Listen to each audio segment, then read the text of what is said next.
Right, hey guys, how are we doing? Back on another video from Too Spooky. So, I've nearly finished Berserk as the time of recording this, and I'm absolutely loving the Berserker Armour, and I love watching explanation videos just to see if there's things I've missed, or if I'm just a bit stupid with it. So we're going to watch explaining the Berserker Armour, exactly what does it do. So from my basic understanding is that it just like completely negates any kind of like pain, and just lets you keep going. And then you feel it after you take the armour off. That's my basic understanding of it. But let's see what Too Spooky has to say on it. How's it going, everybody? Too Spooky.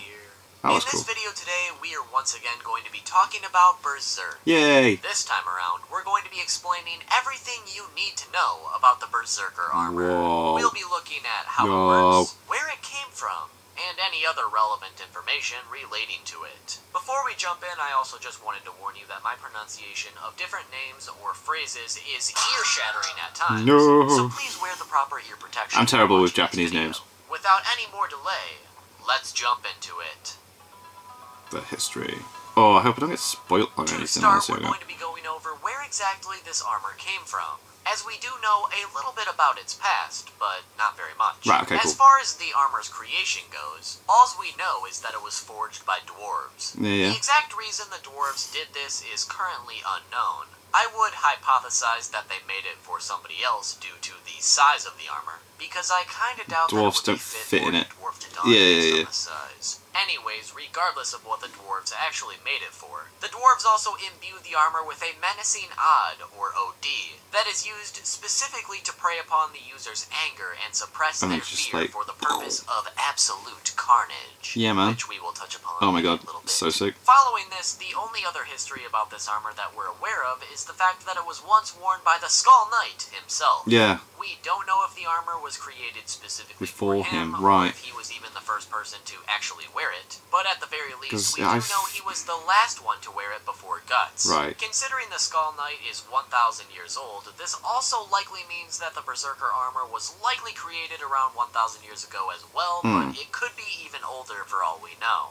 As the previous owner of the Berserker armor, we know that the Skull Knight used it to combat the Apostles for centuries, until the armor eventually bled the previous user of every last drop of blood. Damn. Eventually, the malicious nature of the armor became too much for the Skull Knight to handle, so he entrusted it to a So did it turn him into what he is, though? Like, I'll keep reading. Where it would remain locked away until they hesitantly entrusted the armor to Guts. Yeah, they had to, didn't they, really?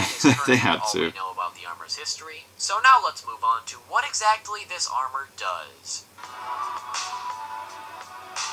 As far as its main abilities go, the Berserker armor essentially takes over its user's mind by suppressing slowly, the doesn't it? It doesn't go straight away take over. Their feeling of pain, while also heightening negative feelings such as anger and bringing out the user's inner darkness to the surface, allowing the user to go berserk against whatever opponent they are facing. Because of this, the armor basically allows the user to become something beyond human, or push the user's limits to the absolute furthest that they can possibly go. This can further be explained by the fact that we as humans have certain limits placed on ourselves unconsciously so that we don't end up hurting ourselves. It just negates it. Informing our body immediately that we shouldn't be doing whatever we are doing to cause it. But if you're not feeling that, you're just going to keep going. Whatever situation is scaring us in the first place. That's some scary stuff. It's like, who would just jump into that? To the absolute limit in any situation, or go even further than that because there's absolutely nothing holding them back. And then you put on top the fact that the armor is also controlling us with our inner rage and darkness, making us go even further than we might already go to defeat the enemy at hand, making the user of the Berserker armor truly a savage. Truly becomes a savage. Yeah, he just bites it off. It's like, what? That being said, with the Berserker armor, the user is granted enhanced strength, speed, and endurance. The strength that the user is able to produce with this armor is more than enough to slay. You see, I didn't think it actually enhanced your strength. It just let you be as strong as you physically can without, like, holding anything back. Guts was able to crack his corundum skin, which is said to be stronger than even steel. The enhanced speed from the user's unhindered muscles also allows the user to move at an incredibly fast speed. You see, I didn't think it enhanced everything. I thought it just let you be your full potential that your body could never actually reach because of the limits like pain, fear, and everything gives you. But flips, massive jumps, and just flat out incredible running speeds. Another ability of this armor is what I would consider both a blessing and a curse, which would be a mostly defensive ability that allows the user to keep fighting regardless of injuries. The best way to describe bones keep getting it would broken, be he that doesn't the feel armor it. temporarily repairs the user's injuries, however, at a cost. For instance, if the user breaks their ribs while in the armor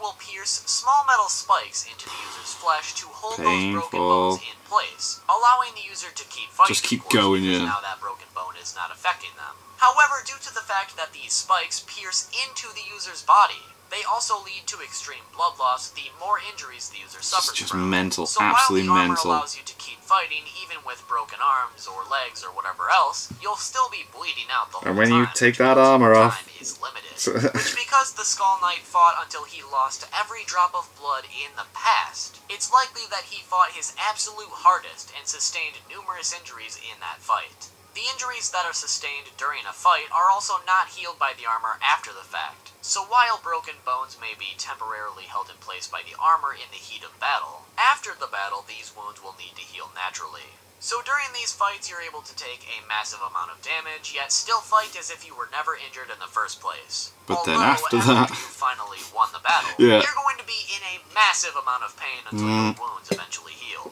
at least depending on how hard you fought. Also meaning that if the user pushes themselves too far in battle, they will eventually die from blood loss or from their broken bones after the fact. I should also note that while the armor does not heal the user, the armor does have the ability to repair itself. So any damage that the armor takes during the battle will be repaired during the battle or after the fact. It was also mentioned that use of this armor results in permanent physical consequences, such as loss of taste, loss of color in sight, and a constant shivering of the fingertips. The Skull Knight even went as far to say that things such as light, warmth, and even voice will also be lost. Well, so yeah, prolonged use of the armor will likely cause permanent loss he just of becomes the a monster, senses if used too much, or if the abilities of the armor are pushed too far. This side effect of the armor is also why Guts now has that white patch of hair, likely meaning in general the armor literally eats away at a person's life force, almost as a way to guarantee that years of the user's life are being chipped away with each use of the armor. In addition to physical deterioration,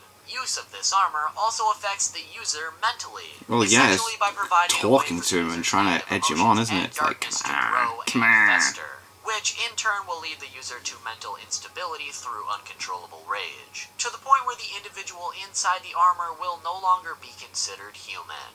Another drawback to this armor would be the fact that the user's darkness almost always overtakes them while in Berserker mode, to the point where the user is so consumed with rage and darkness they can't that tell the difference between friend or foe. Yeah. It's possible for the user to snap themselves out of it, but the chances of that happening are very unlikely after the darkness takes over. So the most effective method we've seen to bring Guts back in control is with Shirk performing her astral projection, and forcefully prying him loose from his inner darkness. Very cool. Which very cool. allows him to regain control. So needless to say, without Shirk, Guts would probably end up killing everyone, be it friend or foe, and eventually himself. As far as the astral projection goes, we also saw that Flora inscribed a talisman of sorts into the Berserker armor before giving it to Guts, which is what allows Shirk to find Guts through the astral world a little bit easier. It's unknown what exactly the consequences would be if the talisman wasn't there, but I think we can assume it would likely result in Shirk having a lot more difficult of a time finding Guts through the astral world, which would mean the hell yeah, I mean she struggles anyway. Somewhat permanently. But that basically sums up what the Berserker armor does, and from what I can tell, it's a very dangerous piece of armor, offering a lot more harmful drawbacks than it does useful abilities. But at the end of the day, when it comes to supernatural demon monsters, it's very necessary. We don't have much of a choice. Before we officially end the video, I also just wanted to mention that the helmet of the Berserker armor also changes depending on the user, as when we first saw it, the helmet was in the shape of a skull, which is obviously due to its previous wielder, the Skull Knight. However, after Guts gave in to the dark side, the helmet took the shape of his inner demon doggo, and has remained that ever since. Inner demon doggo. While Guts is subdued by the inner darkness, the eyes of the helmet glow red, and no trace of Guts is present from the outside perspective. However, while Guts is in control of the armor, we can see his eyes and mouth present in the helmet. kind of looking like a medieval Batman. There you go, yeah. But other than that last bit of information, that is an in-depth explanation of the Berserker Armour and how it works. Very cool. Hopefully you guys enjoyed the video and found a better understanding of how it works. If you did, make sure to drop a like. Also be sure to subscribe for more videos like this one and comment what you would like explained next. So, very cool. Not like, I didn't learn too much more from that, just little bits and bobs that I missed through reading the manga. But, yeah, like, I didn't think it actually, like, gave you super strength and super speed and that. I thought it just, like, let the body do more than it's meant to because it takes everything away. Like, when it takes the pain and it takes the fear and it takes all that, your body's just gonna go all out further than you've pushed it before. But maybe I misunderstood. But yeah, thank you to my patrons. If you want to have your name at the end of every video I upload, links in the description to the Patreon page. $1 a month is all that helps build the channel. It's greatly appreciated. Thank you very much for that. And thank you all for watching. What do you guys think of that? What do you guys think of this? Click like, subscribe if you haven't already. Leave comments down below. Let me know what I should watch and discuss in future videos. And I'll see you guys, all you guys, next time.